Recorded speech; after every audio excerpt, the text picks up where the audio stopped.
easier to... Forgiveness? Forgiving.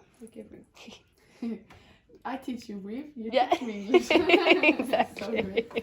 The labour of emotion, the emotions of textiles, is an exploratory questioning into the relationship between emotional labour and the art, craft and industry of textiles, where the two connect, how they inform each other, and how visual communication techniques can act as the thread between the both of them.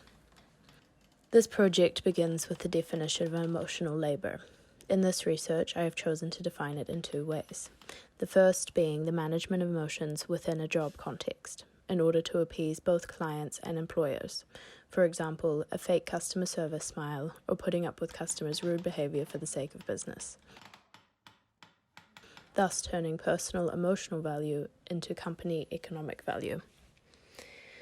The second definition being the unpaid labour of performing routine tasks requiring emotional management in the running of a household or maintaining relationships, especially the upholding of a particular familial or societal role within these, i.e. the perfect nurturing mother, the strong burly father, or the doting daughter.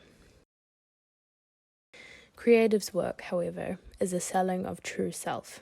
Instead of inventing new personas to appease corporate guidelines, artists run into the opposite wall, exposing all semblance of self for the sake of audience satisfaction, exaggerating and building the truth that is completely opposite to that of an employment manual, more authentic and certainly more beautiful, yet still totally concerned with reception.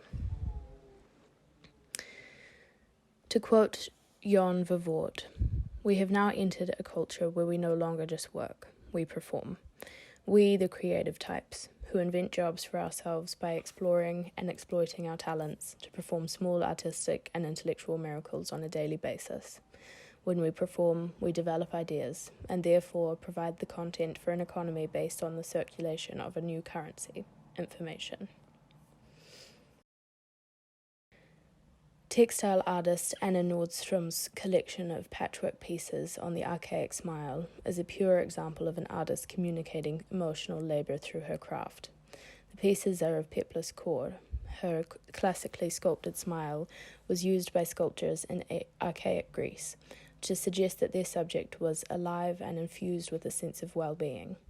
I was working at IKEA when I kind of found this archaic smile, and I connected it so much to my own work smile, like greeting customers, and I also found myself taking the subway home from IKEA, like greeting people on the platform because I was so, in the work.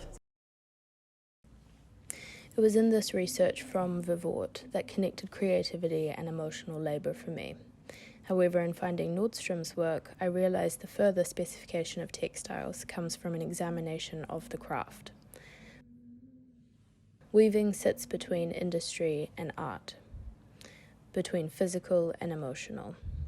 A tactile, physical, intellectual navigation of material, while simultaneously being an innately calming, community-driven, emotional practice.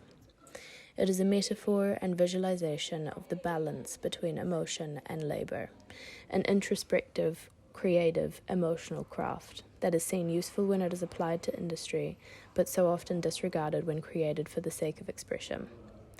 The videos you are watching now is documentation of my own material research into weaving.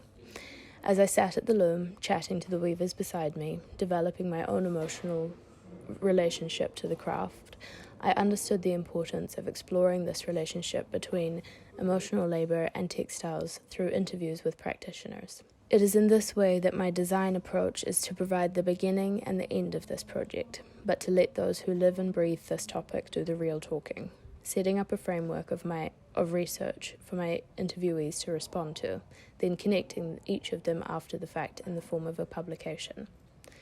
By visualizing emotional labor with the work and voices of a collection of talented textile practitioners from across the globe, I hope my design response will draw a map of how culture, class, and creative output weave together the stories and perspectives of these makers, thus creating an examination of the moments we employ our emotional labour the most, and how the effects of it play out in our creative exports.